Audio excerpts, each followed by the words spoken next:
ఏపీలో drunk and drive లో దొరికితే బూటు కాళ్లు దెబ్బలు బూతులు అనంతపురం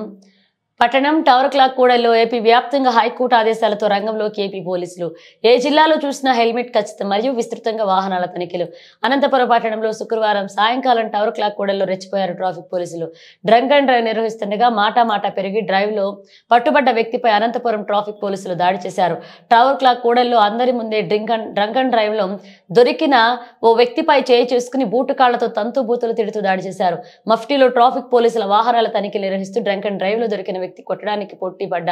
అనంతపురం పట్టణ పోలీసులు డ్రంక్ అండ్ డ్రైవ్ దొరికితే బూటు కాళ్లతో కొట్టడం బూతులు తిడుతూ చట్టాన్ని చేతిలోకి తీసుకున్న పోలీసుల వీడియోలు సోషల్ మీడియాలో వైరల్ కావడంతో ఒకంత ఆశ్చర్యానికి గురవుతున్నారు అనంతపురం పట్టణ ప్రజలు ఇలా చట్టాన్ని చేతిలోకి తీసుకున్న పోలీసులు ఏదైనా ఉంటే కోర్టులు హాజరుపరిచారు కానీ ఇలాంటి దాడులకు పాల్పడితే ప్రజాక్షేత్రంలో ప్రజలు విసిగిపోయి ఏదైనా జరగరానిది జరిగితే ఎవరు బాధ్యులు ఇలా దాడులు చేసిన వారిపై కఠిన చర్యలు తీసుకోవాలని ఉన్నతాధికారులను అనంతపురం ప్రజలు కోరుకుంటున్నారు కనీసం నేమ్ ప్లేట్ లేదు మఫ్టీలో ఉండి కాళ్లతో కొడుతూ బూతులు తిడుతూ ప్రజల మధ్య ఇష్టానుసారంగా ప్రవర్తిస్తున్నారు పోలీసులు